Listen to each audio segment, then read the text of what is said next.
Bugün 5 fevral.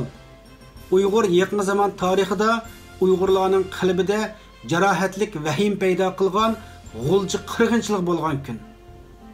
G'ulja 1944-yil 11-oyning 12-kuni Uyg'ur xalqining mustaqillik irodasini yana bir qatim dunyoga jakorlagan ikkinchi qatimliq Sharq Turkiston Jumhuriyati qurilgan yer. Şuna G'ulja Xitoy hukumatiga nisbatan eng sezgur rayonlarning birisi.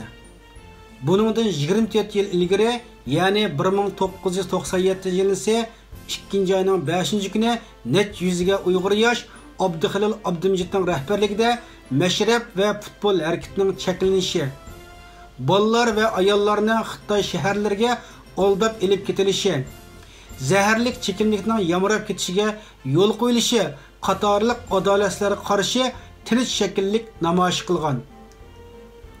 Xitoy hukumati bu namoyishdan qattiq andish qilib, soqchi, qurolliq askarlar, soqchi itlari va ko'ydirish qurollarini ishlatib, namoyishni qonliq bostirgan.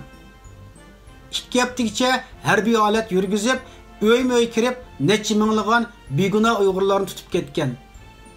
2-oyning 5-kuni tutilgan Uyg'urlarni üstü uçuk bir meydana toplab, qalin qorning ustida yalangoyoq mengishga majburlagan ve yuqori besimli shlankada suv chechib, put-qo'llarini to'ngiltib o'tgan.